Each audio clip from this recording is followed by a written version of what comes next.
Excellent. Well, my name is Luis Patiño, and I'm the president and CEO here for Austin PBS, and I get the great fortune to welcome all of you here this morning.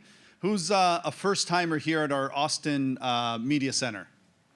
Oh, wow, that's great. We love it when we get new folks into the building. Do know that we are still working with our friends from Google Maps and trying to figure out our wayfinding signage, and we're getting better. It is getting better. At least the parking situation is really good, but know that we're working on that. And I know as I drove in, I saw some people walking around the block a couple times. So it does happen.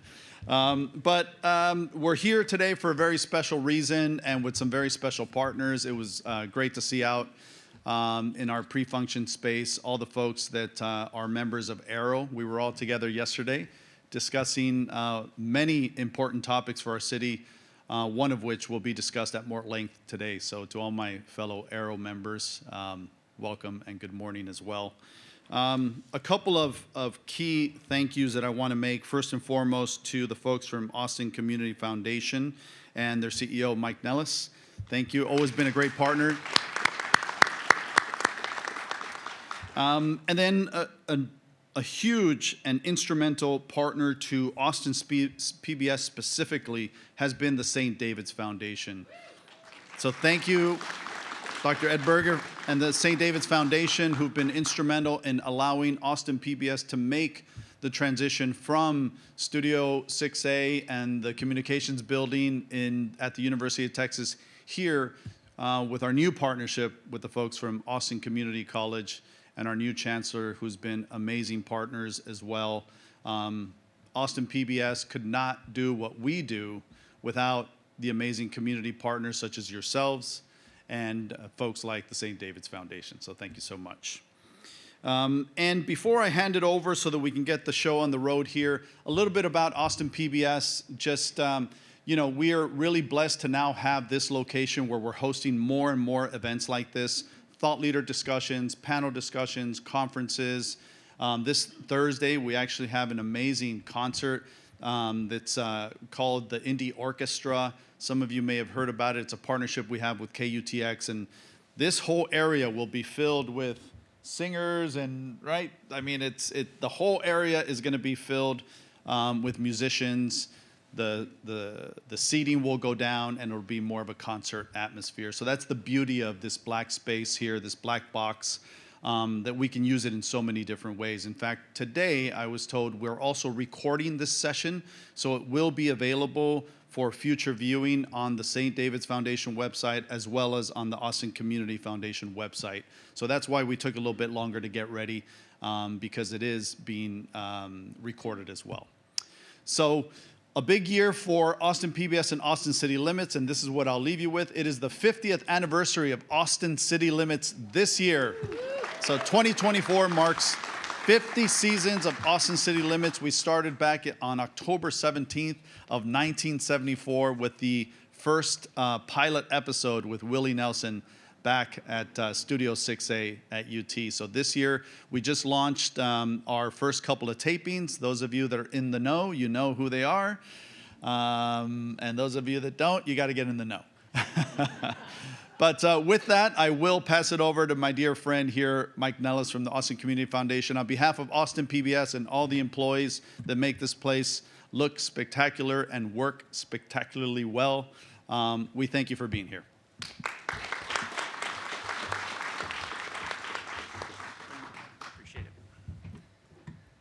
Good morning, friends. I'm excited to see everybody this morning. We do not have Austin City Limits to offer. We have affordable housing to offer, maybe not quite as sexy as you would think, but we're going to do our best. Luis, thanks for welcoming us into this beautiful space. I am the CEO at the Austin Community Foundation. We are thrilled that you could all join us today. Thanks to our friends at St. David's Foundation for partnering with us on this important event. We hope to shed some light on some of the progress that's been made to improve housing affordability and the potential to do even more in our community. Your presence here today tells me that at the very least you have an interest in housing affordability and potentially share our commitment to the issue in Central Texas. I get a little nostalgic this time of year when it's cold. I grew up in Pittsburgh, Pennsylvania, and so temperatures kind of above 30 or below 32, chilly, but for us that's sort of t-shirt and shorts weather. But after the last couple of winters that we've had here, I've become quite the wuss around winter. But it's important to me because having safe, stable, affordable housing for folks has become a matter of survival. And we think about what our friends and neighbors have experienced over the last handful of weeks with the cold. It's really challenging. So affordable housing for those folks and for our entire community has become more important than ever. For those of us that are lucky enough to enjoy stable, comfortable homes in this extreme weather, that might be the only time that we've thought about housing, things like our faucets and our pipes and furnaces. But for many folks, finding a place that they can afford is increasingly out of reach, nearly impossible for many, many folks in our community. That's why the Community Foundation Board a few years ago decided to make affordable housing one of our top priorities. We wanted to learn and understand about how philanthropy can meaningfully invest and engage in this issue. That question led us to the publication of this report in 2021, which we developed in partnership with St. David's Foundation, JPMorgan Chase, and NI. It revealed that not only could philanthropy invest meaningfully in affordable housing, but that it really should and it must. After reviewing the data and talking to lots of you in the audience, lots of stakeholders, lots of developers, what we realized was there's a missing piece of infrastructure in our community. And what we heard from developers was they needed fast, short, flexible, cheap financing. That sounds pretty great if you're a developer in the room. And so in some cases, what they needed was capital for land acquisition. In some cases, they needed capital to smooth out cash flows. They waited for public dollars to come in and be released. While others needed to bridge their construction costs in anticipation of eager home buyers, so homeowners. So seeing this gap, what we did was we created the Housing Accelerator. It's a program to accelerate the pace of affordable housing in Central Texas. So we do that through research, collaboration, and philanthropic resources. One really key component of the accelerator is the Housing Accelerator Loan Fund, which seeks to support affordable housing developers and advocates in our community that are making the impossible possible for our neighbors experiencing homelessness, for our workforce, and for everyone in between. We're excited to officially launch the accelerator in a few weeks, but we just didn't want to let this moment kind of pass to give you a sneak peek of what we're up to. Okay, I know you're eager to hear from people who actually know what they're doing, who are on the ground doing this work. We're lucky enough to assemble a group of experts today I think you're going to enjoy hearing from. When KUT approached us about supporting their recent podcast, Growth Machine, how many folks have heard Growth Machine in the morning? It is amazing, right? It is just fantastic. It was a no-brainer for us to support that effort. Understanding the history of how and why we've ended up in this affordability crisis, we think is actually part of the solution. So if you haven't listened to Growth Machine, get on KUT and listen. It's fantastic. So I'm excited to introduce KUT housing reporter Audrey McGlinchy, who wrote and produced the podcast, though for many of my fellow public radio nerds, she needs no introduction. Audrey is a native of Philadelphia and holds degrees in literature and journalism from Wesleyan University and the City University of New York. Her reporting has appeared on NPR's Morning Edition, All Things Considered, Planet Money, and It's Been a Minute with Sam Sanders. Her long-form work has been rebroadcast by the Third Coast International Audio Festival and performed as part of Pop-Up Magazine. In 2021, Audrey won a National Edward R. Murrow Award for her feature reporting. Audrey, thanks for being here.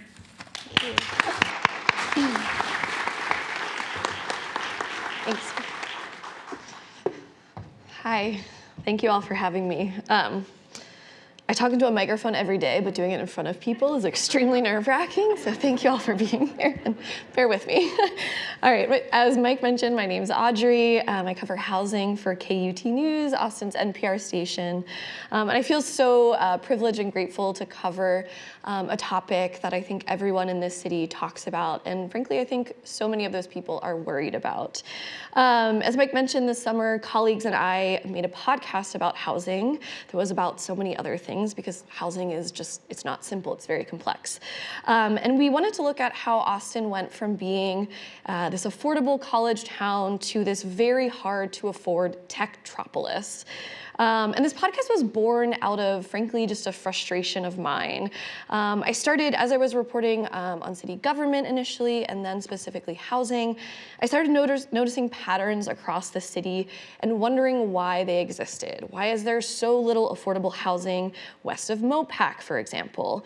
Why does it seem like the only houses that get built in this city are either single-family homes or large corporate-owned apartment buildings? Why are all these people moving here? All these questions are really hard to answer in 4 minutes, and so we got to making this podcast. And the way we went about it was we decided to look at a century of decisions, essentially public policy decisions that had been made that got Austin to where we are today. And some of these impacts were felt immediately, while in other cases it took decades to fully realize the consequences of these choices. So we began in 1928 with a plan to forcibly segregate the city. We traveled then a little further ahead in history to the 1960s with the building of I-35. We went to the 1990s with a fight over the health of Barton Springs.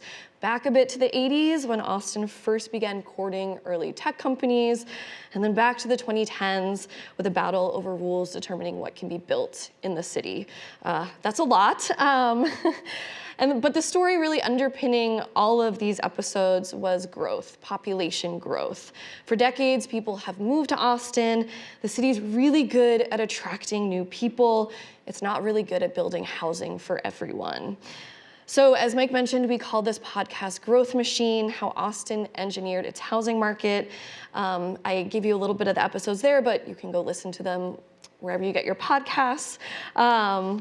But what I wanted to talk about here very briefly was one story from the podcast, the story of how we came up with the name Growth Machine. So it begins with a now retired sociology professor. His name is Harvey Malek. I got him on the phone. He's a super nice guy. And in the 1970s, Harvey had been trying to figure out how power and authority work in American cities. And he decided it was about population growth and development, that anyone in power wanted the city's population to grow. If you think about it, if you own a business, more people moving here might mean more people coming to your business. If you're a builder, you get to build more. If you're a car salesman, people moving to a place, especially like Austin, need cars. More people moving here, more money, grow, grow, grow. And all these people benefiting from more people moving here were financially supporting the politicians, helping make decisions about growth. So Harvey told me he was mulling over these ideas, and he was walking around one day in one of the cities he was living in at the time. He couldn't remember if it was Chicago or Santa Barbara, which is really funny to me because I was like, was it cold? Was it warm? Was there a beach? But he couldn't remember. Anyway, so Harvey's walking around, and he said it kind of just hit him. The theory he'd been trying to put a name to was growth machine. He said this whole thing is just a growth machine. Harvey theorized that people in power in American cities use the city, its natural resources, its culture, to market the city to people outside of it, continuously growing the city's population. Cities and the people who run them function as a growth machine. So I asked Harvey, in talking about this with him, if it was possible to turn off the machine to stop people from moving here. He said in a place like Austin, no. The machine's been running for decades, and she's done her job. He said you can adjust the spigots, which apparently made this like a water-powered machine. You can do things like, I don't know, stop providing big incentives for companies to move here, but you can't turn the machine off, Harvey said. So if we don't have much power over the waves of people coming to this city, we have to turn to what we can control. How do we house all the people wanting to live here and trying to stay here? So in the final episode of Growth Machine, I considered a few solutions. We talked about building market rate housing and the limitations of this as the only strategy. And then we considered more creative solutions. We talked about public housing, an institution that grew out of a desire to improve living conditions for low-income families, but has since, as many of you know, been vastly underfunded by the federal government. We talked to people about community land trusts, where a government entity or nonprofit owns the land, selling the house to someone, and thereby keeping the price of homeownership much, much lower. But in the podcast, we only had time to gesture to possible solutions. I could be wrong, but it really feels like right now there's a lot of momentum to try new things, to throw out the systems, or at least parts of the system, and to really reconsider how we can make sure people have safe and affordable homes. So I'm excited to continue the conversation I tried to begin in that final episode of the podcast, and to do that with a panel of people working on solutions to Austin's affordable housing problems. And yeah, I'm just really excited to talk with them because they are the true experts. Thank you so much, and you guys can come on up here and I'll introduce them.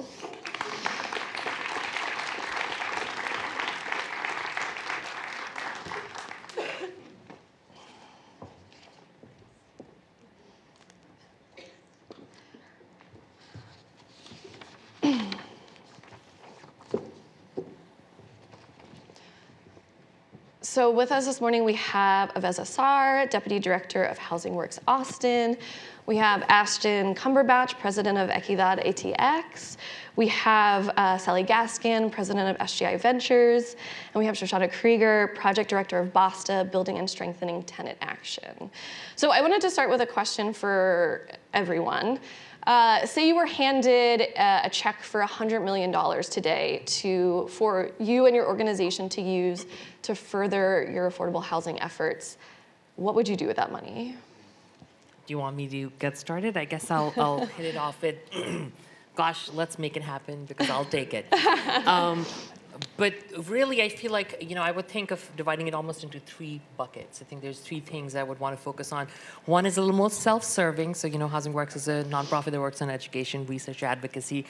So I think there is a certain part that really has to go into that part about research and education and really advocating for policies that further a lot of these housing goals that folks are working on.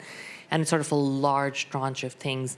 I think there's a second part, which is really critical, which truly is that creating more affordable housing and preserving affordable housing, sort of a big, giant bucket, sort of the production, but also preservation and making sure that we're stabilizing housing. And the last one would really be this sort of anti-displacement / stabilizing families bucket. And that includes the work, honestly, of a lot of folks here as well. I'm sure they'll talk about it.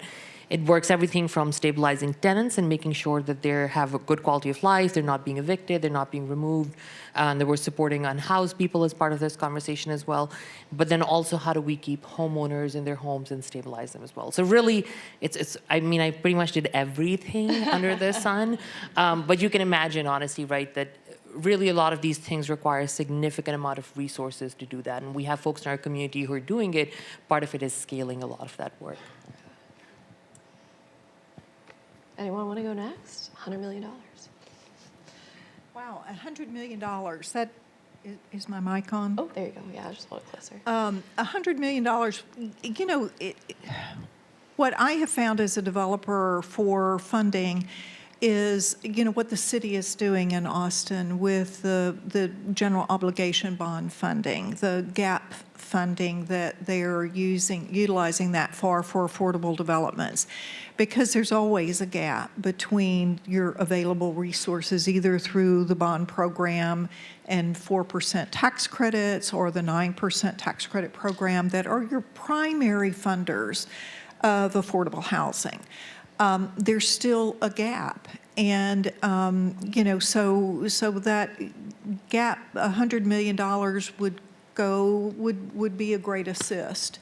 Like Aveza, I think that we really do need to spend some money on policy and on, prevention of homelessness. it's, policy, I would say, we've got to come up with a way of an evergreen fund for affordable housing and for services, for at-risk and for permanent supportive housing. And everything we can do to keep people out of homelessness is huge. Once, we already have this issue with homelessness, we've got the stabilization process, the wraparound services. In many ways, the actual development of these, permanent supportive housing communities is almost the easy part. And trust me, it's not easy. But the services are so critical, and they are so expensive. So there's just way too many ways. Can we increase that check? Sure, it's But hypothetical. great. It would be a great start, and also to help fund the organizations that are doing some of this heavy lifting, the impact funds, the Austin Community Foundation Fund, the St. David's Foundation. Those organizations are coming in and just filling gaps that are, as Mike said, these are gaps that need really quick resolutions. They're not all that big all the time, large, but they take, a good amount of money. But they are filling some really important gaps in this delivery of units. So. Yeah. Shoshana, how would BASTA use this money? So I think BASTA would give some of the money to a community land trust because we would want to use some of the money for organizing ourselves, but we think organizing should be separate from the housing provider. And the community land trust would be investing in rental housing because contrary to much of the kind of narrative around CLTs is they don't just need to be for home ownership projects. And this CLT would buy properties, existing multifamily Class C properties in areas like Runberg or parts of South Austin where there's kind of a sweet spot of still being close enough to the central city, but the prices are more affordable than some already gentrified areas.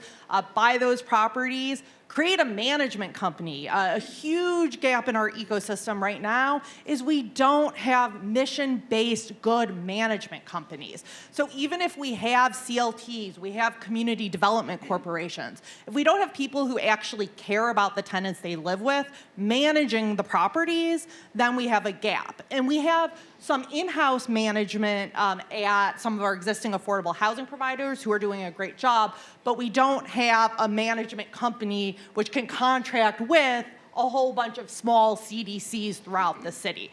So I'd use some of that money to be like, how are we getting a management company that wants to do eviction prevention plans to make sure that tenants have opportunities and we're working with people before they get an eviction notice, that we're stabilizing people before they're on the street? How do we make sure that tenants are not traumatized going into the office by bullying managers day in and day out? How are we creating, we're not just creating units, but we're also focused on the quality of the units. And then some of that money would go into organizing, because organizing is also the way to always have that check on power, right? That's the way of tenants making sure that they have a voice. They also would be represented on the Community Land Trust, of course, but that organizing is also a key piece. And then Ashton? First, I say thank you for the check. You're very welcome. And to put it in context, I'd focus in one of the communities we're working in, Colony Park. For those that don't know, Colony Park is bracketed by, let's say, 969, 290, 183, and Decker Lane. So about 20,000 folks that live there. Community was created in about 50 years ago, but there's 200 acres of vacant land that the city is now negotiating with Catellus to develop, right? So Colony Park was identified in the uprooted study by UT and the city as an area very susceptible to displacement. Folks there already knew that, but it's nice to have UT confirm that.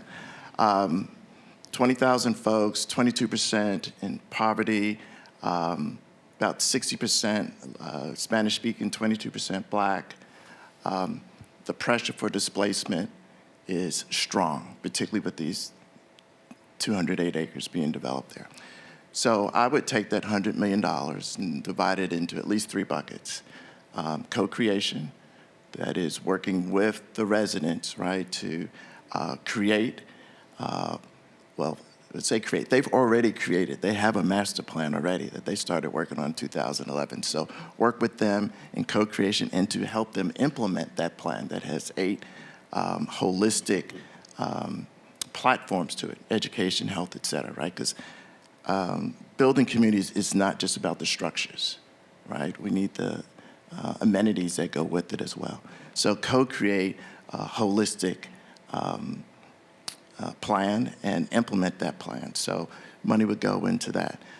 Displacement policies and strategies, right? You can't just say no displacement. You've actually got to do some things. So many of the strategies, some of which Shoshana's talked about. So we would, as far as management with a heart, if you will, in a social equity lens. But also some tools as far as policy that Avais was talking about, but also some things that some of my residents need, that own homes need some significant repairs. So, but they can't afford it. They're seniors or whatever. So funds to help them have significant repairs so they can stay in place and live in safety, et cetera, et cetera. Education. There are some folks that live there, whether they're renting or buying, and not everyone needs to be an owner. But maybe they need some education on how they can do better as far as living with crusty or landlords who are, live elsewhere in the country. Or maybe they want to buy a house. So buyer education. So I need some funds for that and equipping them with tools for that. And then acquisition. All right, because for some of the folks who don't have the right mindset for managing and are letting their properties go down and don't care the situation folks live in, we'd like to buy some of those properties, or with our partners, buy some of those properties, or give some money to some of our partners so they could buy some of those properties so that we can retrofit those properties, renovate them, make them safer, make them nicer. Just because it's a low income or affordable property doesn't mean it can't be aesthetically pleasing. Right? We've gone in with one of our partners, ARA, bought some land, and we're putting in 4 owner-occupied, aesthetically pleasing homes in the Colony Park area, et cetera. And we're looking with one of our other partners, Habitat, to buy some existing places. So acquisition would also be one of the things we would use the funds for. Yeah, amazing. So And again, thanks for the money. what can I say? Journalism pays very well. Anyway, I wanted to ask, I wanted to drill down on some of these points you guys made. I want to go back to you, Avais. You mentioned education. I think that's one of the things is kind of understanding not only how affordable housing works, but how much we may need, how much we don't have, where it is, where it's going to be built. Housing Works and the City of Austin released the latest, they call it a scorecard, but basically the latest numbers from 2022. They're a bit delayed. And these numbers, and they're tracking the city's housing goals. These numbers were set out in the city's strategic housing blueprint, a very fun name, passed in 2017 by the City Council. So Avais, when you look at these numbers, what do you see? As might be expected, I feel like there's good news and bad news. Let me think, do I want to go bad news first or good news first? I'll do good news first. There's a number of metrics on which we seem to be doing really good. I think one of the biggest one is there were goals around preserving existing multifamily, and we've actually hit that mark and gone beyond it. And really, most of that effort has happened in the past 2 or 3 years, not necessarily since the start of the 5-year mark. So, at Housing Works, we're thinking they were 10-year goals, like you said. We're right at the middle of them, so we're sort of assessing what does this mean for our community. We've done really well on things like that. Other things we've not done really well at all. I think the biggest one is really having housing that's below 30% median family income. That is, we have income brackets within the city. These would be folks who, frankly, would be around the $35,000, $40,000 mark. And so for folks who are within that rental or ownership, really, there's not that many housing opportunities. And we have not been able to create a lot of that housing. Now, there's structural reasons, and Sally knows these really well. Like she was saying, it's a mix of how do you have, you need to construct the housing, you need to maintain and operate the housing, but you also need to have wraparound services often. So it's expensive, but it's really critical. We have a large population of folks who, do need that housing, so we're lacking on that. Housing dispersion is a really big one, or building in high opportunity areas. So if folks don't know, the high opportunity areas are areas that are essentially designated where people have better educational outcomes, better access to employment, better access to healthcare, and so many different things. And environmental factors factor in as well. And we had a goal of having 25% of our new affordable housing within those areas, where I want to say 18%. So we're not where we would have liked to be. And like you said, we don't have a lot of housing that's gone west of MOPAC. That remains a very significant challenge, to be honest. We look at numbers by district, and there were goals by district. Good news on this is when we started tracking this data years ago, and I used to be an intern at Housing Works in 2014, folks. So 10 years ago, when I was literally crunching the data, what I can tell you is we really did not have a lot of affordable housing west of 35. And it took a while to break that barrier and go west of 35. And then it took us a while to break the barrier to go west of Lamar. And I think we're slowly getting there. So my hope would be that we'll get somewhere with west of MOPAC, but it requires a concerted effort. Again, there's reasons why that remains a challenge. And there's a lot of data, so folks should go and look at the scorecard. The last thing I'll mention on the data is permanent supportive housing is another area where we have not met the goals the way we would have wanted, to be honest. The good news there is I think we have a lot of units in the pipeline, thanks to amazing folks like Sally and some of the folks she's working with. We have units in the pipeline that I think will start coming online very soon. But, we really are not meeting those goals right now. And I really want to remind folks that, housing in general takes around 3 years in the development process. It's a really long process, so we kind of require patience. When you go to affordable housing, honestly, some of those projects are taking up to 5-ish years. So from the time when the investments were made and when the plans were made to when we're going to see some of this permanent supportive housing and other things, there is a lag. I'll just end by saying one last thing, which is, regardless of all the data, what I would say is we do see that there is a need for affordable and attainable housing, so not income-restricted affordable housing, across an entire spectrum. Everything from folks who are unhoused, tenants who are in low-income housing, moderate-income folks who might be looking for rental or switching, and frankly, up to folks who are either trying to enter the homeownership market or seniors who are trying to still and stabilize and move into other units as well. And so really the need is across the board, and it really is a challenge that our community continues to face. Yeah.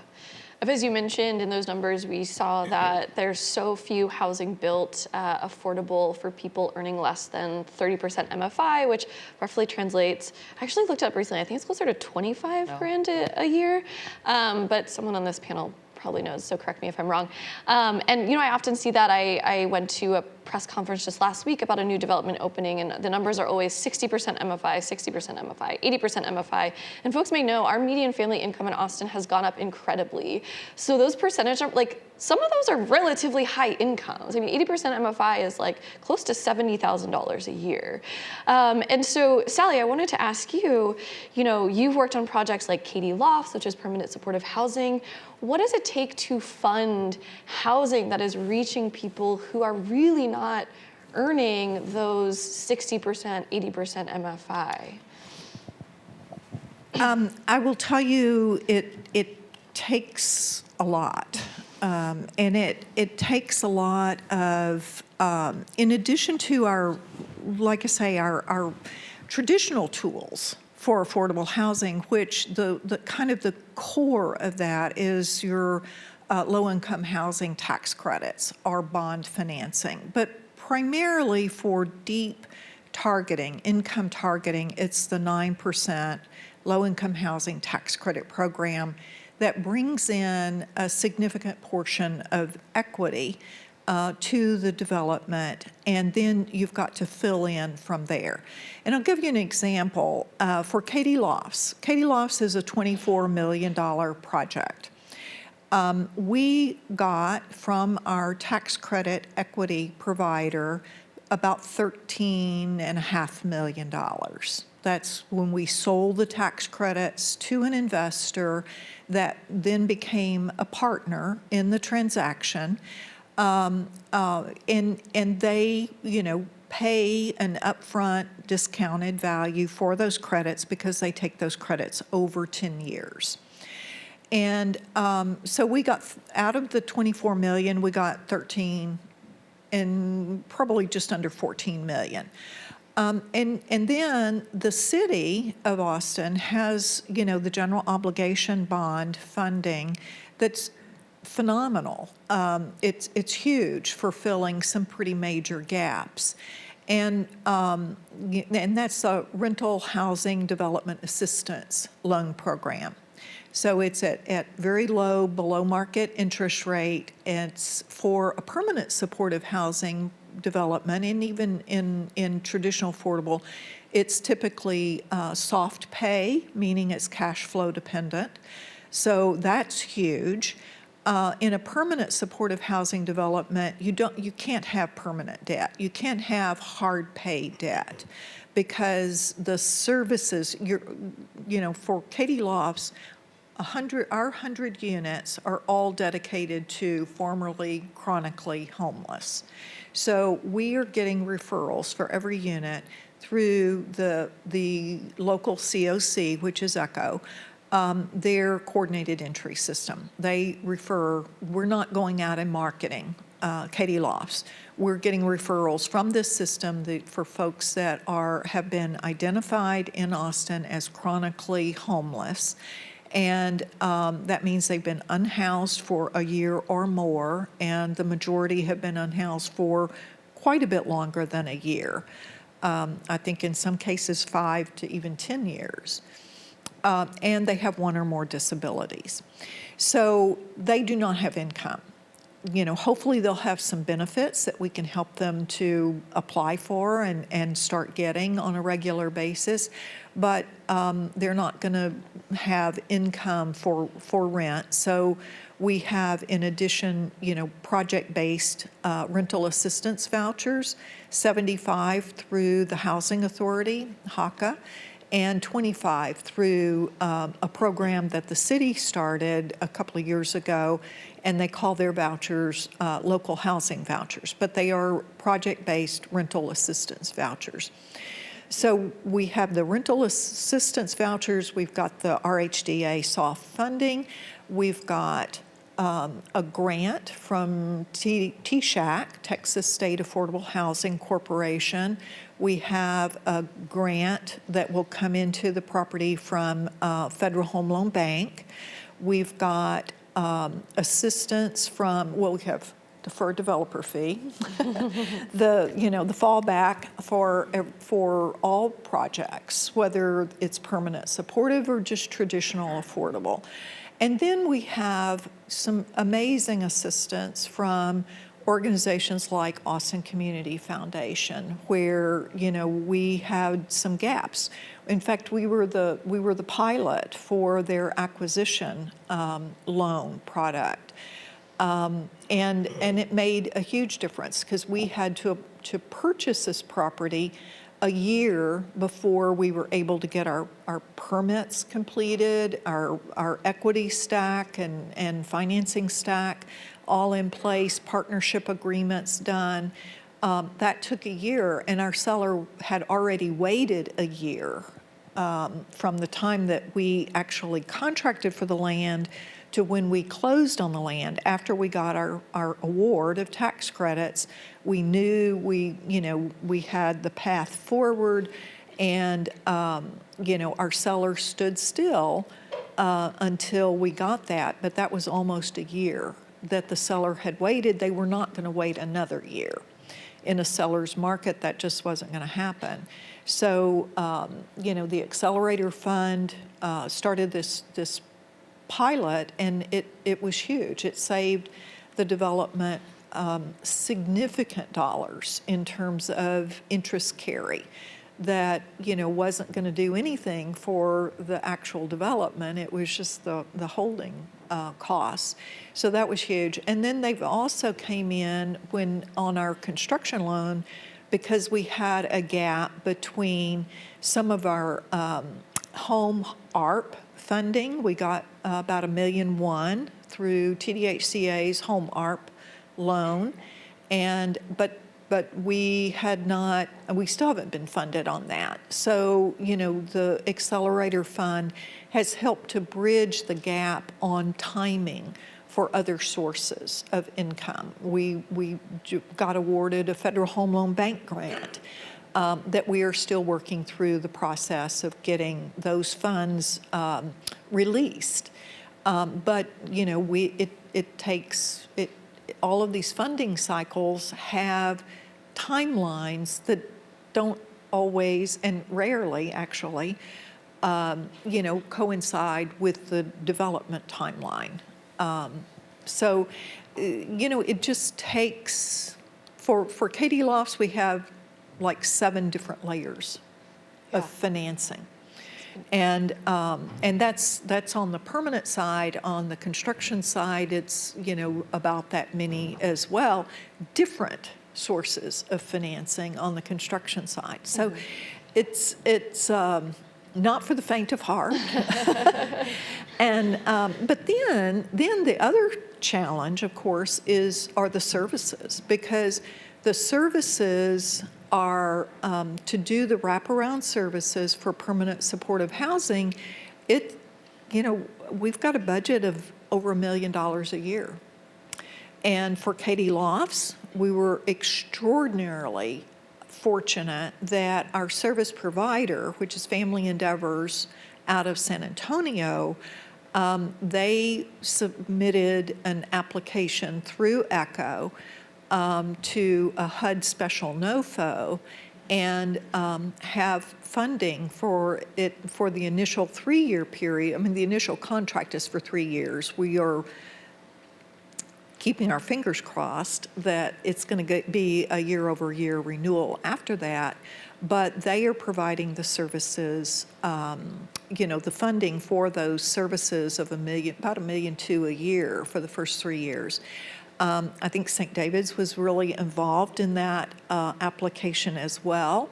So outside of that service funding that will be project-based, there is also health care that is part of that special NOFO, that we have so many community partners that are contributing to that as well. Yeah, so it really is this huge puzzle. It's a huge puzzle, yeah. But it's very rewarding. I mean, it's amazing to see the community partners that are really coming together and creating these impact funds. I mean, it's phenomenal. It really is phenomenal.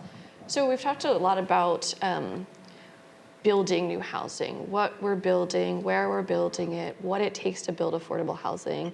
But Shoshana, a lot of the work you do is in older housing that tends to be cheaper, but where there are a lot of issues for tenants. So talk to me about what it takes to sort of this more preservation and protecting of people who are currently living in affordable housing. What does that take? And talk me through some of the work that BASTA does. Yeah, and is this working? Yeah. Okay. So one thing I would say is we don't just work in older housing. We actually work in some new affordable housing projects, possibly run by some folks in this room, but in other rooms. So it's not just a lot of the new construction is not very well constructed, right? Or the new construction has managers who are like the managers at the older properties where tenants are having the same issue. So and I think that that's really important that isn't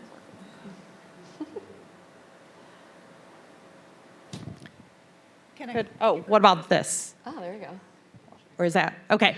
Could people hear me? I have a loud voice before. Okay, good. Okay, great. Start all over again. Yes. Okay. So I think it's really important not to conflate production of affordable housing with quality of housing and production of units with the needs of renters. And we often see in displacement and in affordable housing conversations, there's a whole litany of what are the things we're doing for homeowners, really important things, like Ashton, you talked about home repair programs, right? Like that is meeting the needs of the homeowner, right, of what they need to stay in their property.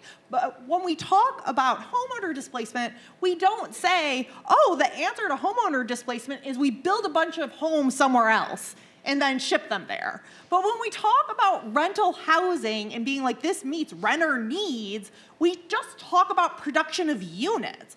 And so we need to be thinking about, and what BASA does, we organize tenants in multifamily properties to form tenants associations, and then we work with those tenants to collectively prioritize what issues they want to work on, and then collectively strategize on how to get the solutions they want. So we fundamentally believe that the folks on the ground have the solutions and have identified their needs, and that's who we should be that's who should be directing the conversations.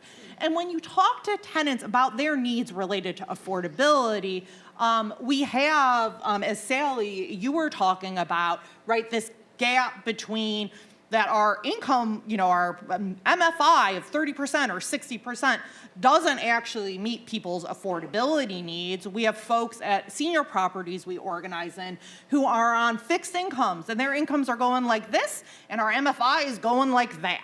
Right? So how are we thinking creatively about local voucher programs, like you talked about, Sally, but not just for new production of housing, but also of our existing low-income housing tax credit stock, right? That's meeting the needs of tenants who we're talking to.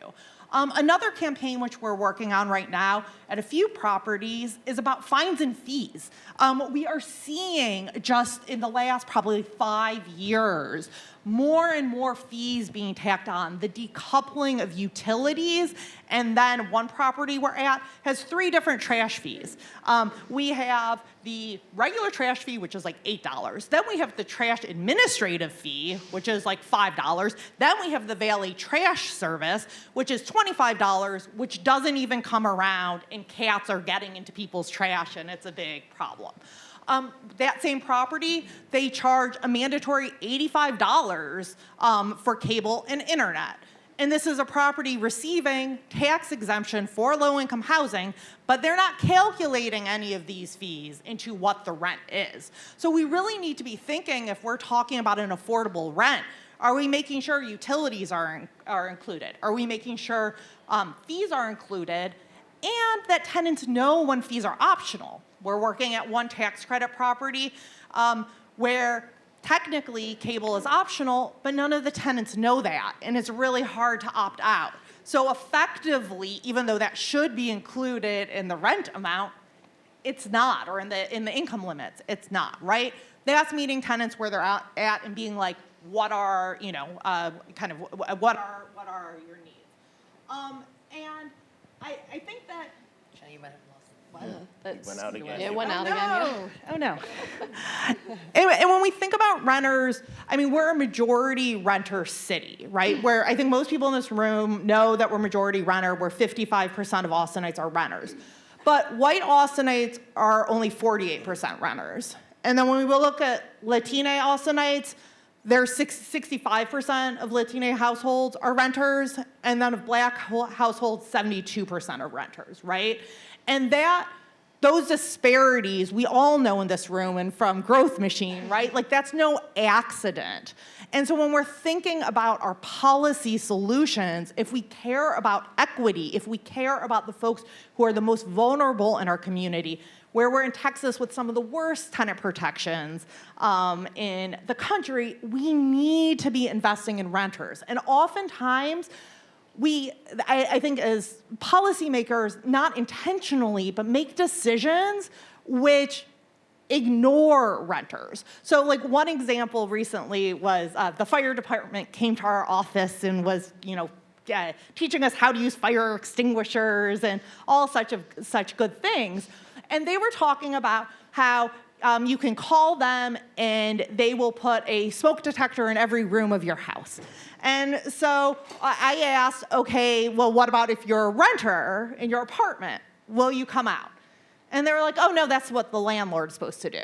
So that means we as a city are paying for 10 smoke detectors for a house west of Mopac, and we're not paying for smoke detectors in the majority of Austin households. And it's a good program, right? But if we're spending money disproportionately on homeowners there, then what are we doing to also be investing in fire protection, right, for Austin renters?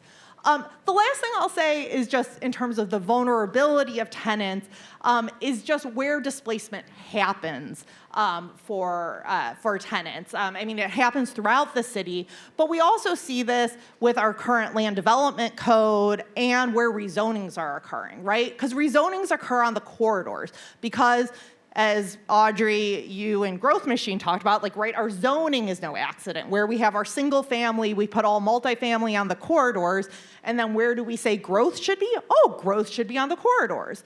So we have renters absorbing a disproportionate amount of that burden, and then we're seeing policymakers and electeds being like, oh, well, we have 1,000 units coming where there only was 200 units, as if magically 1,000 luxury units is going to the economics of that, right? Magically work out tomorrow, and they don't.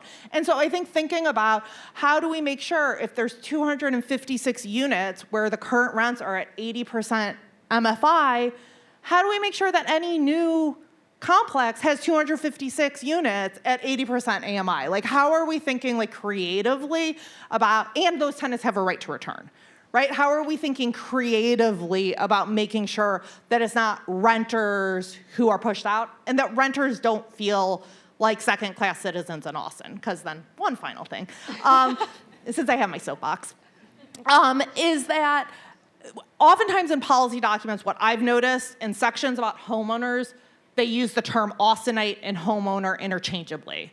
And look at this, when you're reading these documents, think about this, and this is not intentional. But then when you get to the renter sections, it talks about renters, tenants. Renters are not talked about as Austinites. And I was at a meeting over the weekend. It's a rezoning, a property which is going to be rezoned. And one of the tenants was there with me. And when he introduced himself to the neighborhood association, and this neighborhood association is super solid, but he said, I'm so-and-so, and I'm a lowly tenant. And that's not an accident. We've created a culture. He's the one who's probably most impacted by this. So much more than anyone who's just walking by the project, but he sees himself as a lowly tenant. And so I would challenge us to say, as we're producing affordable housing, how do we change that? How do we work on a culture where renters feel like they are equal members of our community? Yeah.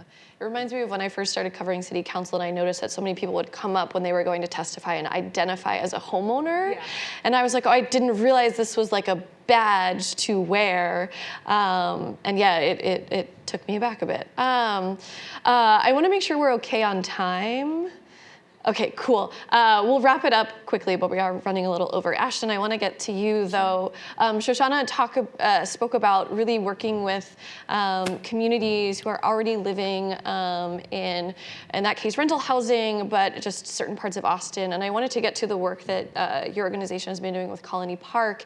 You had mentioned a bit earlier this master plan, some of these solutions and strategies that people currently living there have come up with as this development heads toward those how many 200 some acres, a huge swath of land in East Austin. So walk me through what parts of that master plan look like and what some of these conversations have been like. Sure, and I see Sergio in the audience who could tell us, and he could go into more detail, and I'm sure he'll correct me later if I misstep.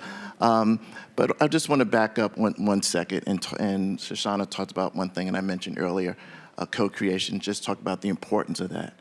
And that ties in part to your question. So the community got a grant back in 2011, et cetera, to come up with a plan. And I think that's so important, what we call place-based planning, or co-creation, where instead of the government coming in or someone coming and say, we have a plan for your life, this is what you need, the community from the very beginning was involved in saying, this is what we want, all right? And as far as we need educational, that platform includes education. They have 8 pillars: education, transportation, community health and wellness, housing, et cetera. And it's important that, as we look at how we're going to help develop or improve Colony Park, if you will, not only that the communities, but that we listen to them. And as we're looking at the 208 acres, and we're looking at, all right, well, what do we need as far as affordable housing, that we don't just look at the 208 acres, that we consider all of Colony Park, right? Because otherwise we'll be out of balance. And what we'll be doing is creating a poverty or a network of low-income housing, all right, adjacent to this new development. And so we'll have, not only, we already have a city within a city inside Austin, but it'll be a city inside a city inside a city, or a community inside a community. It'll be 2 Colony Parks. And what the community absolutely wants, and what Austin should want, is to absolutely mitigate the displacement. And so that 25 years from now, when that development is up and going, we have 1 Colony Park, not 2. There's a lakeside portion, the eastern edge of Colony Park, it's lakeside, and it's dominated by 110 or 112 units that are either fourplexes, duplexes, or mobile homes. And when you talk to, we've done quite a bit of community engagement with the folks there. When you talk to them, they talk about some of the issues, the absentee landlords that I talked about before, the dumping. It's amazing. I mean, it would not take place any place other than in some of the Eastern Crescent communities. But you can't picture the dumping I'm talking about. I'm talking about people come from other parts of Austin to bring their dump into this community. The fourplexes, the duplexes, et cetera, and the absentee landlords. So the funds that you're going to give us, the reason that the acquisition fund is so important is that organizations such as myself and other like-minded organizations, ARA and others, we don't have the ability, liquidity, to fight with the organizations from California. We were looking at a property, a fourplex that was for sale. We were on the property. It was someone in California. They were looking at it via Zoom. A broker was taking around, and he saw everyone there. He already had the highest bid price up. Just because he saw who was there and who was interested, just over Zoom, he added another 100. So we need the accelerator fund so that we can have the ability to move that nimble, so that we can buy some of those properties and fix them up, so that renters don't see themselves as substandard citizens, right? The reason they see themselves that, because we treat them like, we allow them, those of us that have the power to pick up the trash, to move the trash, that have the job, the duty to do that, to make the neighborhood safe, to put in the amenities they need. We don't do that, and we allow them to do that, and they feel powerless to say anything. They feel if they say anything, we were just talking to some parents the other day, and they said, I'm afraid if I say something, my rent goes up, or this service will be cut, et cetera.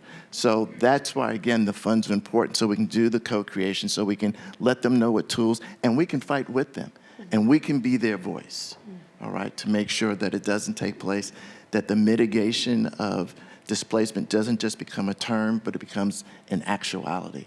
We have the intellectual, we have the financial, we have the resources to do it right.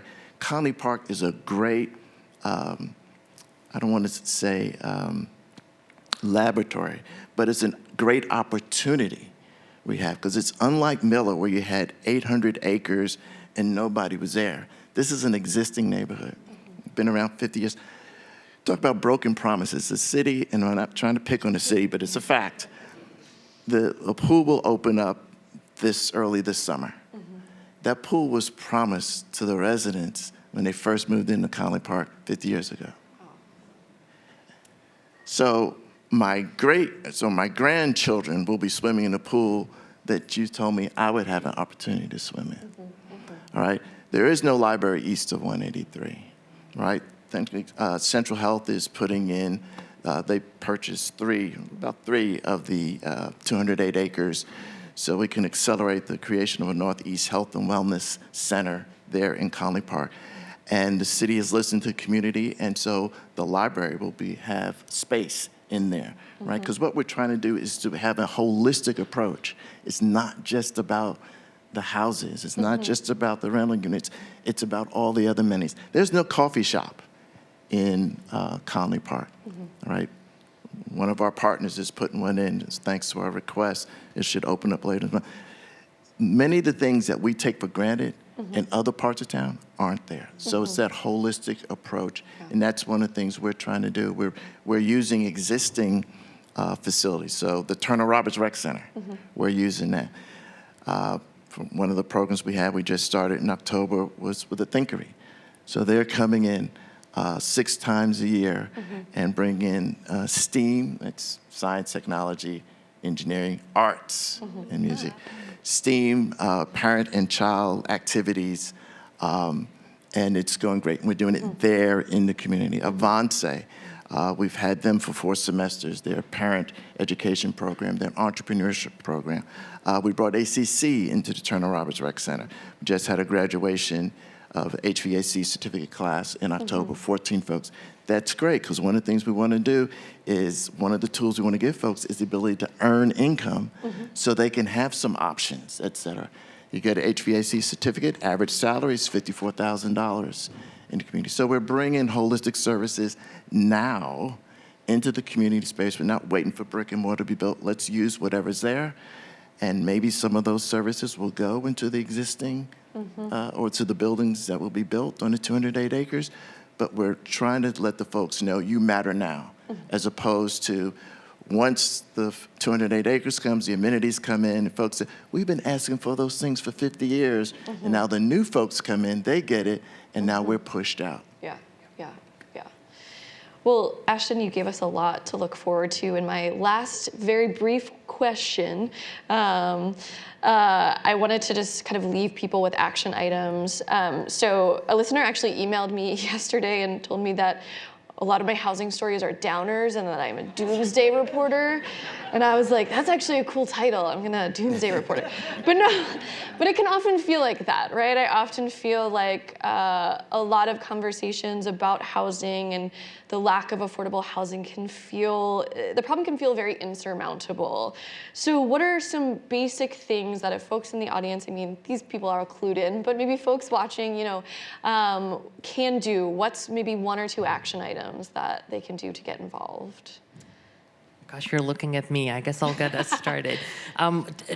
I think I'm going to say a few things, and you'll have folks allowed to bear with me. I think one is, I'm going to say remain hopeful. I think a lot of times we do feel like this is like not ending. And I'll be honest, you're hearing from this panel, this might surprise you if you're following housing Twitter, please don't. We do know what the answers are. We don't know all the answers, but we do know what some of those things are that work. And so it's about funding those, scaling those. So one of the things I would ask folks is if you can participate, if you can expand the resources to do this work, really put in those efforts. I think that's worth it. The resources are important because some of it is just scaling what we have. We have some great tools and models, and how do we scale them and accelerate them? Like Ashton is saying, it's not promises made over half a century, but how do we sort of move those promises much faster? And I think that requires resources. I think the second thing I would say is also really be supportive of affordable housing more generally. Like Sally is saying, I think whether those are things coming to your neighborhood, whether they're things coming to someone else's neighborhood, how do we as a community rally behind a lot of these things and sometimes really look at the big picture and say, this is what my community needs. Even though this might not be something I need, this is something my community needs, and be able to support that. And that's a challenge that I think we all have to do in so many different spaces. And generally, I feel like Austin is a community that really is welcoming and loving in that way, and that's really supportive. The last thing I'll just say, do not want to sort of leave in that, is we're talking a lot about sort of, how much this costs and how expensive some of this can be and how many resources are needed. I'll be honest, there's really good data that shows to us that it pays off in the end in multiple different ways. And not just in terms of stabilizing other people's life. I'll put that aside, the altruistic part for a second. this does help our economy grow. We look at our affordable housing bonds. From 138 million, we created 3,500 jobs for construction, 300 jobs annually for services, over $1 billion in impact in construction, and then ongoing $1 billion every 10 years from that housing. So I just want to be clear, there's dividends that are replaced for our economy. There's cost savings that come from not constantly cycling people through, shelters or to the emergency room or honestly the jail, which is what we do with a lot of unhoused folks. There are long-term savings that come with this work. So I guess I would just ask people to remain hopeful with me and really challenge ourselves to remain committed to this work. Yeah. Ashton, something to stay hopeful about? Yeah, so in spite of what you may have taken from what I said, I'm absolutely very hopeful. We have some great partners working in the Conley Park area to get that done. The Neighborhood Association, the CDC there, Catellus, the city, I've mentioned the Thinkery, Avance, Child Inc., African American Men's and Boys, African American Health Clinic, Sustainable Food Center, many partners, et cetera, et cetera.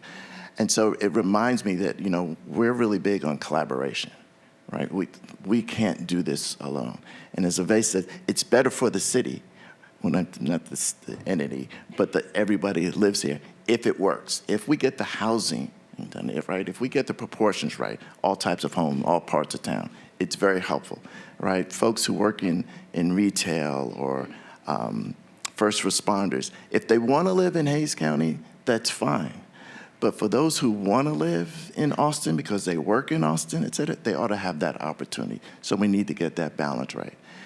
And so I would say that for those that are looking to help out, check and see what your skills are. Play to your strengths, right? If we want to get far, when we go fast, we go along. If we want to go far, we want to go together.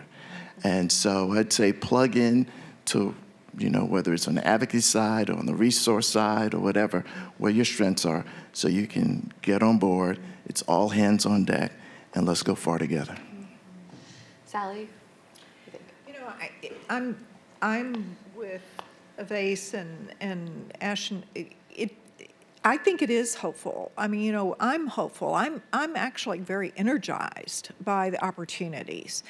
One of the things I've always appreciated in my life is to be kind of at the beginning of some big initiatives, because I think you have the greatest opportunity to help shape that whole situation, whatever it may be. And Austin has just some amazing partners. The city is doing some amazing things. And one thing that I didn't mention in the two developments that I'm working on now, both are permanent supportive housing, Katy Lofts and the Roz. HACA, the Housing Authority, is my partner in Katy Lofts. They're tremendous as a partner that brings a broad base of skills and expertise and financial kind of stability. In addition to the vouchers and things that we had to compete for. But they're a strong advocate for all levels of housing in Austin. In the Roz, it's Austin Housing Austin Housing Finance Corporation that is our partner in bringing their vast resources and opportunities that they can and giving back and being a partner in supporting the housing. So I'm very hopeful. I think we've got a lot to do.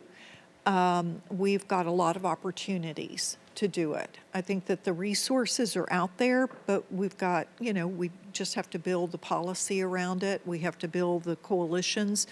And the understanding that so many of our issues are related to all levels of housing. I mean, with the services and the communities that go with that, but we just do really have to expand our housing stock for all Austinites, all levels of income and opportunity. Shoshana, take us to the close. What are you feeling hopeful about? Okay, well, so is this on? Yes, okay, I don't know now. Okay, so I know it is. Okay, so I'm gonna first go through a couple of action items and then go to hope. So action items, you can volunteer with BASTA. We have our eviction mitigation team where we call tenants who are facing eviction and connect them with resources. That happens every few weeks. We flyer properties, go to our website, bastaAustin.org, sign up. Follow us on social media. You can sign petitions, participate in actions, support the amazing work that my team and the tenants we work with are doing. Obviously, funding all of the great work on the stage and in the city is an important action item. In terms of hope, what gives me hope is sometimes I get the work we do is hard. The work that the organizers on my team does is really hard. And I start to get pretty hopeless. And then I go to a tenant meeting, and then someone says, if we do this together, we have to fight this. We can't let our children see that this is okay. And the entire room rallies around, and then we do a chant. When we fight, and then everyone says we win. Cuando luchamos, ganamos. And that becomes a refrain at the end of every meeting. And I'm in a room with people where I'm like, oh, woe is me, this is so hard. And the room I'm in, or oftentimes it's an outdoor space under a tree, right, is folks who are really, I mean, like, they don't have reason to hope, right? If I'm like playing the violin for myself, like, they're in just like really, really hard times and tough situations, but they have hope and their children are seeing their hope. And I see the person who at the first meeting is too shy to speak in front of a meeting. And then I watch them railing their neighbors. And then I watch them testify at city council. And I watch them negotiating across the table from their landlord and feeling a sense of their own power. And that's not changing our affordable housing, overnight. But those just individual personal actions, the building of community, as you were talking about, Ashton, that's what gives me hope, and that's what kind of fills my tank and what keeps me going. Yeah, that's a great note to end on. Thank you guys so much, and thank you for coming.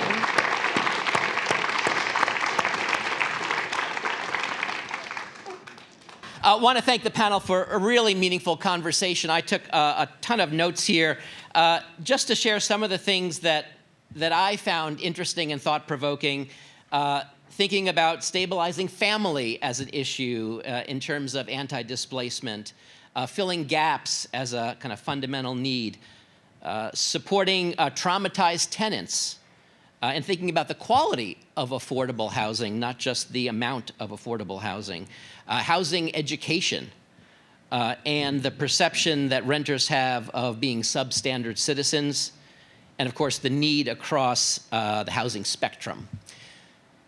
Then there was this last thought that I found really thought-provoking, which was the fact that this is a very huge and complicated puzzle, and that it requires patience. And I think that's right. And I think it's important to just underline that, because if we are trying to make a difference and we go in and don't immediately see success or immediately see change, then we might get out. And the truth is, this takes time, and we have to be patient, and I really appreciate that. However, we can't just sit around and wait for it to happen. So we have to take action as well. At St. David's Foundation, we focus on health equity. And I appreciate, Sally, that you brought up that connection with health, because that is essential. And to us, health equity means removing barriers so that everyone has the opportunity to flourish. Over the past 2 decades, our approach to housing has evolved, shifting from seeing housing as separate from health to an approach that now acknowledges housing as a key driver of health outcomes as well as economic stability. Today, we view housing as a precondition to health, and that's how we see it. An important finding from our most recent community health needs assessment, which was really echoed in the conversation here this morning, is that the lack of affordable housing is one of the top conditions identified by Central Texans as impacting their health. So the bottom line is it's impossible to sidestep housing on a journey to true health equity. And in that spirit, we must realize philanthropy's many different roles to help catalyze and contribute to long-term synergistic solutions to address our housing crisis, especially when singular programmatic investments are not enough to create sustainable change. Affordable housing is a community issue that requires a community solution where all individuals and sectors come together to do their part. Now, happily, within our community, we have a number of major assets, including having some of the most talented and innovative housing and service providers in the country right here in Austin, and we've heard from 4 of them right here. So there is a lot to be excited about. Our community's job, in my opinion, is not only to provide sufficient funding for the need, but also to create the opportunity for those experts to experiment with new ideas. Now, as Mike noted, ACF has launched this Housing Accelerator Loan Fund, and this is one way to engage as we look to create more affordable housing in Central Texas. St. David's Foundation has already invested $3.5 million in this loan fund. And I hope and invite you and your organizations to join us and support this as well. You know, in my previous life, when I was a university president, I was constantly, begging for money. And I've gotten a little out of shape, but I used to say, this expression, give till it hurts. And I love the expression that says, keep giving beyond that until it starts to feel good. And so I really encourage you to learn more about this fund, about this opportunity. You can go to ACF's website. There's material out as you leave. I really urge you to review that and see if you can join us and participate. I look forward to continuing this conversation on how holistically we can advance health equity through housing and create opportunities to promote optimal health across our community. I want to thank Audrey again and this amazing panel for a really thought-provoking morning. Thank you so much, everybody.